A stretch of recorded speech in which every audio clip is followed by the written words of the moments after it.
Hello. आज देखिए हम फिजिक्स फर्स्ट कक्षा 11 physics class first year 11th हम आपको यूनिट और मेजरमेंट के बारे में बताएंगे, जो कि बहुत इम्पॉर्टेंट चीज़ है। इसके बिना कोई भी इंस्ट्रूमेंट कंप्लीट नहीं होता है। देखिए इसमें क्या क्या चीज़ बताई जाती है। एक तो मेजरमेंट के लिए 3 चीज़ें हैं। फॉर मेजरमेंट यानी टू मेजरमेंट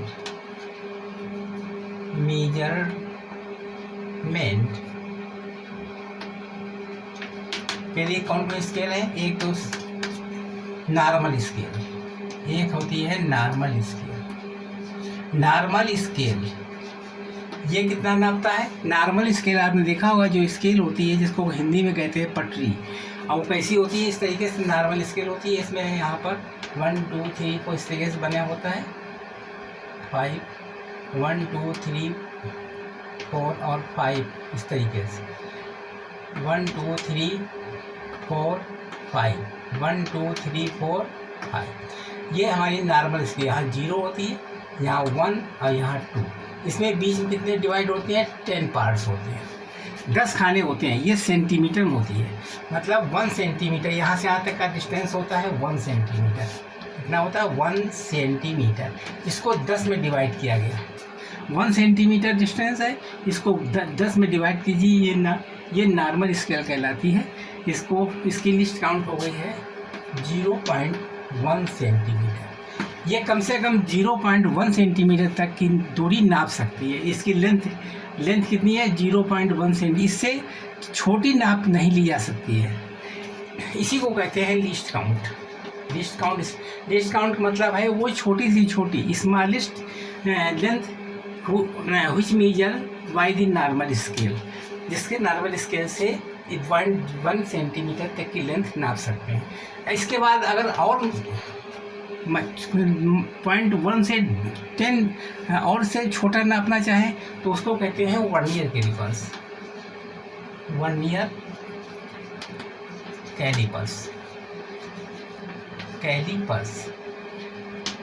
कैलिपर्स की लिस्ट काउंट कितनी है, इसको कितना कम से कम नाप सकते थे। लिस्ट काउंट इसकी हो जाती है 0.1, यानी 0.1 से ही डिवाइड कर लीजिए 10 से।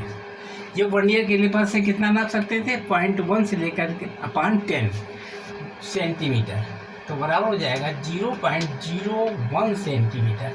मतलब इसका 10वां हिस्सा तक वर्नियर कैलिपर से एक्यूरेट नाप सकते हैं, कम से कम। तो इससे 10वां हिस्सा, मतलब इसमें ये 1 सेंटीमीटर का 10वां भाग, और ये 1 सेंटीमीटर का 1 सेंटीमीटर का 1 सेंटीमीटर का 10वां भाग, मतलब 0.1 सेंटीमीटर का 10वां भाग, यानी 1 सेंटीमीटर का 100वां भाग नाप सकते हैं। 1 सेंटीमीटर का 100वां भाग नाप सकते हैं। ये 1 सेंटीमीटर का 10वां भाग नाप सकते हैं। ये 1 सेंटीमीटर का 100वां भाग नाप सकते हैं। जिसकी लिस्ट काउंट हुई क्या हुई, 0.01 सेंटीमीटर। इसकी लिस्ट काउंट कितनी है, 0.1। ये एक्यूरेट और छोटी दूरी नापने के लिए सक्षम नहीं है, ये उससे दूरी कम नापने के लिए सक्षम।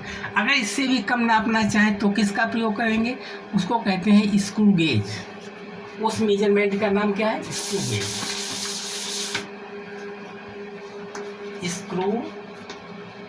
गेज। इसको नाप सकते थे 1 सेंटीमीटर का 1/3, मतलब 1000वां हिस्सा नाप सकते थे। 1 सेंटीमीटर कितना, 1000वां हिस्सा। इसके मतलब है 0.001 सेंटीमीटर। इतनी छोटी दूरी नाप सकते थे। 1 सेंटीमीटर बराबर 1000 बराबर 001। ये नाप सकते था 0.01, और ये नाप सकता था 0.02, और ये नाप सकता है 0.03 के बाद।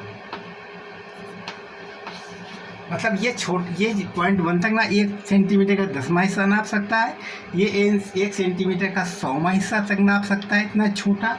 और ये 1 सेंटीमीटर का 1000वां भाग तक नाप सकता है। इसको कहते हैं, ये स्क्रू गेज की लिस्ट काउंट बिगाड़ दिया जाए। इसका मतलब ये हुआ है लिस्ट काउंट, यानी नॉर्मल स्केल की लिस्ट काउंट। नॉर्मल स्केल, इसकी लिस्ट काउंट कितनी हुई, इसकी लिस्ट काउंट हो गई है 0.1 सेंटीमीटर। कहने मतलब 0.1 1 मिलीमीटर 0.1 सेंटीमीटर। और वर्नियर के लिए लिस्ट काउंट, और वर्नियर की लिस्ट काउंट क्या हो गई, वर्नियर स्केल की लीस्ट काउंट कितनी हो गई? 0.01 सेंटीमीटर। इस वर्नियर स्केल की लीस्ट काउंट कितनी हुई? 0.01 सेंटीमीटर। इसके बाद में स्क्रू गेज की लिस्ट काउंट कितनी हो गई? इसकी लिस्ट काउंट हो जाएगी 0.001 सेंटीमीटर। ये लिस्ट काउंट हो गई। अब देखिए नॉर्मल स्केल में एक केवल मेन स्केल होती है। नॉर्मल स्केल क्या होती है? मेन स्केल, उसकी लिस्ट काउंट 0.1। वर्नियर स्केल में दो स्केल होती हैं, एक तो होती है मेन स्केल और एक होती है वर्नियर स्केल। ठीक है, मेन स्केल क्या काम करती है, कहाँ होती है? वर्नियर स्केल क्या, ये फर्स्ट हो गई, ये सेकंड हो गई और ये थर्ड हो गई।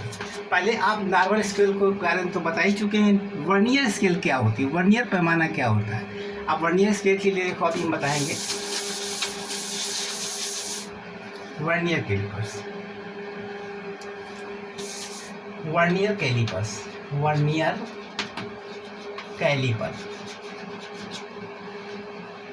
वर्नियर कैलिपर्स इसका कैसा डायग्राम होता है? वर्नियर कैलिपर्स में सबसे पहले यहाँ देखिए इस तरीके का वर्नियर कैलिपर्स होता है।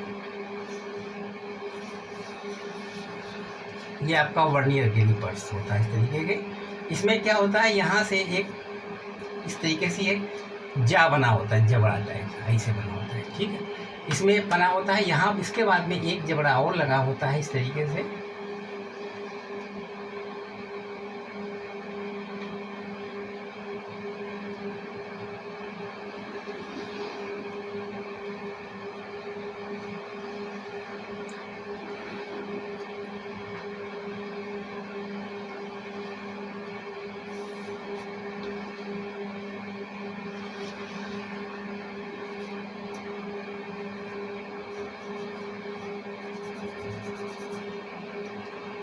यहाँ पर देखिए जीरो यहाँ पर पैमाना होता है 0, 4, 5, 1 2 3 4 5, 1 2 3 4 5, 1 2 3 4 5 इस तरीके का होता है। यहाँ हो गया 0, यहाँ 1 है और यहाँ 2। ठीक है, और इसके बाद वर्नियर के भाग होते हैं 1 2 3 4 5 6 7 8, 1 2 3 4 5 6 7 8 9 10। इसके 10 भाग होते हैं, 1 से लेकर के 10 तक। और यहाँ से लेकर के यहाँ तक 10 तक होते हैं, यहाँ तक 10 हो गए। अब इस तरीके से यहाँ पर 1 है, यहाँ पर 1 हो गया, ये 2 हो गया। इसको कहते हैं, यहाँ पर एक पत्ती से लगी होती है जितनी गहराई नापने के लिए, ये पत्ती लगी होती है। ये वर्नियर कैलिपर्स है। ये जबड़ा होता है, इसको क्या कहते हैं? जबड़ा, जा होता है, जा माने जबड़ा। ये होता है मेन स्केल रीडिंग। ये क्या होती है? MSD, main scale division. और ये क्या कहलाती है? Vernier scale division. इसको कहते हैं वर्नियर स्केल डिवीजन। ये देखिए इसके ऊपर एक पैमाना होता है, ये मेन स्केल डिवीजन कहलाती है। ये मुख्य पैमाना जिसको कहते थे। और ये वर्नियर पैमाना होता है जो आगे पीछे इसको खिसकाया जा सकता है। अगर किसी की गहराई नापना होता है तो इस पत्ती के द्वारा हम पहले एडजस्ट कर लेते हैं, फिर गहराई नाप लेते हैं। तो इस तरीके से हम इसमें दो पैमाने होते हैं, एक MSD मेन स्केल डिवीजन और एक होती है वर्नियर स्केल डिवीजन। ठीक है, इस तरीके से होता है। इसके देखिए 10 खाने हैं, यहाँ से यहाँ तक के 10 खाने हैं। 1 2 3 4 5 6 7 8 9 यहाँ 1 से लेकर के और 10 खाने थे। इसके लेकर यहाँ से यहाँ तक 9 खाने। इसकी लिस्ट काउंट कैसे निकालते थे? लिस्ट काउंट होता है M1 MSD, मतलब मेन स्केल डिवीजन -1 VSD। अब देखिए यहाँ पर मेन स्केल डिवीजन का फर्स्ट पॉइंट कितना है? मेन स्केल डिवीजन का फर्स्ट पॉइंट है 0.1 MSD -1। इसमें क्या होता है देखिए 10 VSD, मतलब 10 डिवीजन होते हैं, इसमें 10 भाग होते हैं वर्नियर के। तो इसके मुख्य वाले के भाग कितने हो जाएंगे? इसमें 9 होते हैं मेन स्केल डिवीजन। या मुख्य वाले के भाग में 9 होते हैं। इसमें जब 10 होते हैं तो इसके 9 होते हैं। यहाँ तक ये 9 के सामने ही पहुँच जाता है। 9 मुख्य पैमाने में 9 है और ये वर्नियर में 10 है। तो एक इसके मतलब एक VSD बराबर, VSD का मान कितना होगा 9/10 MSD, ये इसके बराबर होता है। तो हम 1 VSD यानी वर्नियर स्केल डिवीजन में 9/10 ये मेन स्केल डिवीजन का की वैल्यू रखते हैं 9/10 VSD, ठीक है। अब MSD नॉट VSD, MSD ये मुख्य पैमाने का पार्ट है। अब इसमें MSD कॉमन ले लीजिए, ठीक है। क्या करेंगे, इसमें कॉमन ले लेंगे, बराबर 1 MSD कॉमन ले लिया। अंदर क्या होता है 1 - 9/10 इंटू MSD कॉमन आ गया बाहर, 1 - 9/10 तो 1 MSD का मान होता है 0.1, इसका मान कितना है 0.1 सेंटीमीटर, एक खाने का मान है 0.1 सेंटीमीटर इंटू, अब यहाँ 10 का है एक बचा है 1/10, ये टोटल सेंटीमीटर हो गया। तो कितना हो गया 0.01 सेंटीमीटर, ये इसकी लिस्ट काउंट आ गई, ठीक है। इस वर्नियर की लिस्ट काउंट कितनी है 0.01 सेंटीमीटर, ठीक। इसको ऐसे भी MSD, तो इसको हम इस तरीके से निकाल सकते थे। ये हमारा एक थ्योरेटिकल रूप है लिस्ट काउंट निकालने का, इस तरीके से हम इसकी लिस्ट काउंट निकाल सकते थे। ये लिस्ट काउंट है, लिस्ट काउंट, ठीक है। निकाल दें।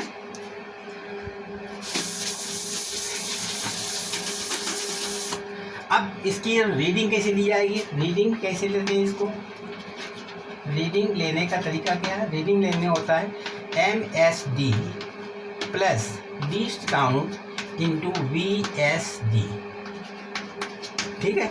MSD मान लीजिए किसी चीज़ की हम किसी का डायमीटर लेना चाहें तो उसको जबड़ों में फंसा देते, मान लीजिए ये मेन स्केल रीडिंग है, ठीक है, यहाँ लेगा main scale reading,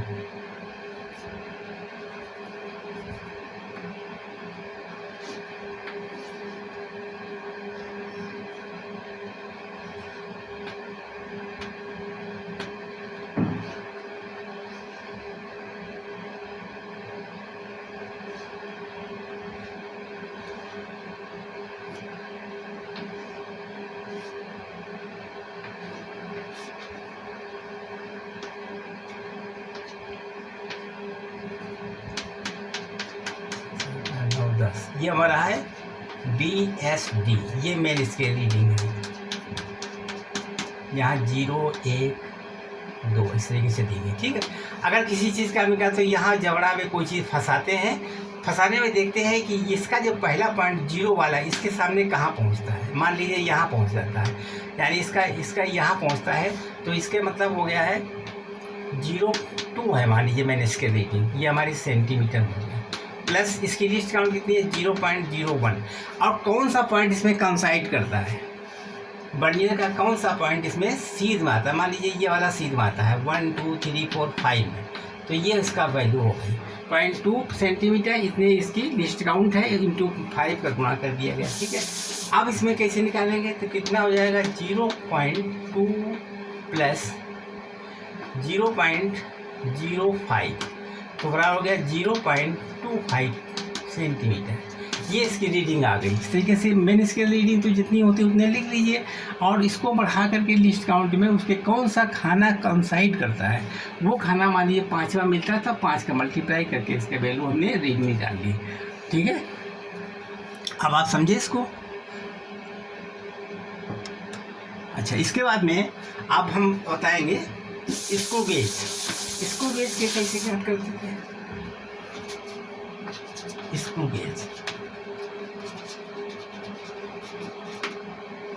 screw gauge में क्या चीज़ होती है, पिच होता है, पिच क्या होती है, पिच होती है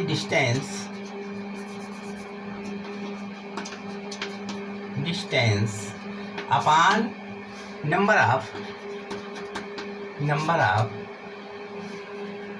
सर्कुलर रिंग, सर्कुलर स्केल, जो कितना मतलब नंबर ऑफ सर्कुलर स्केल, जो स्केल लगी होती है, जैसे यहाँ पर ये मेन स्केल रीडिंग है, ये मेन स्केल है, यहाँ पर यानी 1 2 3 4 बना होता है, यहाँ पर इसको सर्कुलर इससे लगा होता है, इस टाइप से। तो ये जितना आगे पीछे चलता है यहाँ पर इस तरीके से बना होता है, ये स्क्रू गेज होता है इस तरीके से बना हुआ। अब यहाँ जब ये सर्कुलर यहाँ पे बने होते हैं इस तरीके से पैमाना होता है, ये मेन स्केल है MSD, ये है सर्कुलर CSD, सर्कुलर पैमाना। ये कौन सा पैमाना है? सर्कुलर। ये मेन स्केल है, ये वाला सर्कुलर है CSD। Circular number of circular में कितने हैं? यहाँ से लेकर के 0, 1, 2, 3, 4, 5, 6, 7, 8, 9, 100 तक है। 100 खाने तक बने होते हैं। ये सेंटीमीटर में है। तो नंबर ऑफ, हाँ, इसमें कैसे निकालेंगे?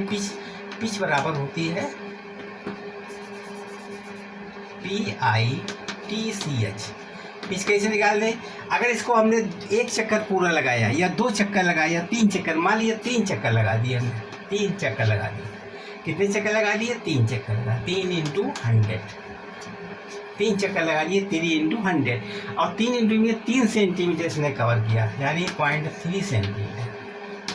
0.3 सेंटीमीटर इसने मेन स्केल में distance, main scale, main MSD। और ये आता है सर्कुलर में CSD। कितने चक्कर लगाए उसने? 3 चक्कर लगाए। एक चक्कर में कितने हैं? पैमाना 100 है। तो ये पिच हो जाएगी। पिच कितनी हो गई इसमें? पिच निकाल लीजिए, यानी 100 लगे, पिच इतनी बन जाएगी, यानी पिच 30 से 0.1 हो गया, 0.1 हो गया, यानी पिच कितनी हो गई? 0.1 सेंटीमीटर। ये हमारी पिच हो गई। ठीक है। अब लीस्ट काउंट कैसे निकालेंगे?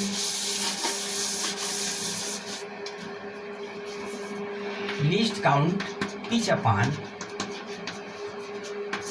Number of CSD। पिच कितनी है इसमें? 0.1 सेंटीमीटर। और नंबर ऑफ, उसमें कितने खाने उसमें है? नंबर ऑफ CSD मतलब सर्कुलर स्केल डिवीजन में कितने 100 तक है संख्या।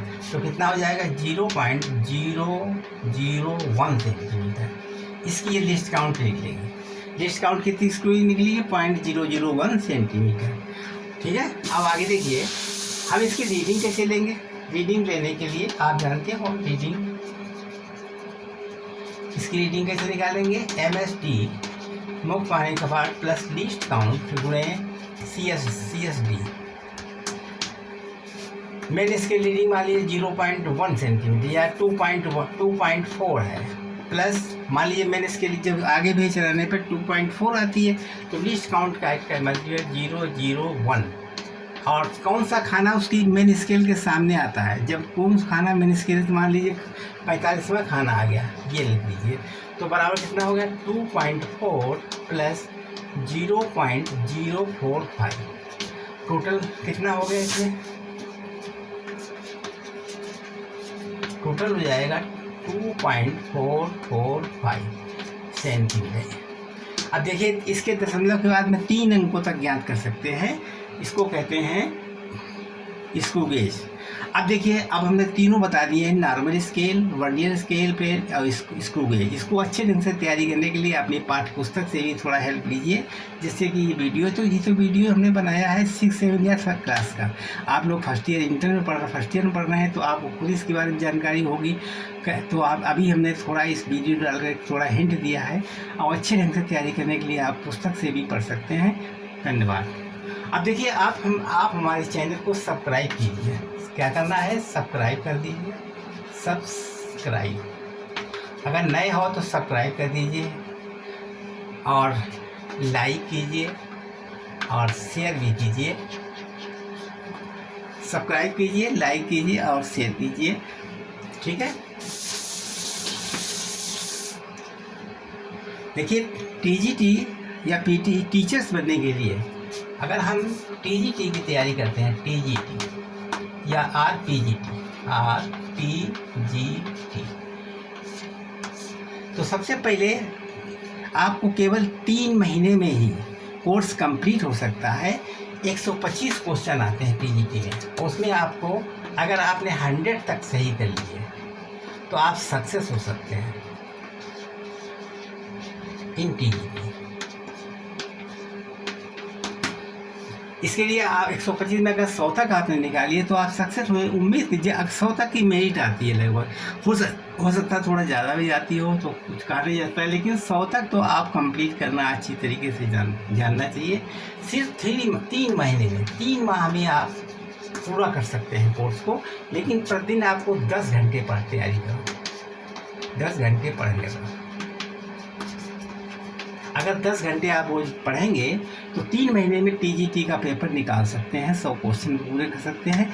थोड़ी मेहनत है, 3 महीने में ही आप सफलता प्राप्त कर सकते हैं। और इसका वेतनमान कितना होता है, मूल इसमें जो है 4600 का पेमेंट मिलता है और बहुत अच्छी नौकरी है। टीजीटी निकालना कोई कठिन बात नहीं है, लेकिन आप 3 महीने में 10 घंटे रोज तैयारी करेंगे तो सक्सेस जरूर हो जाएंगे। ठीक है, मेरे चैनल को आप सब्सक्राइब कीजिए, लाइक कीजिए और शेयर कीजिए, जिससे अगला वीडियो हम आपको डाल सकें। धन्यवाद।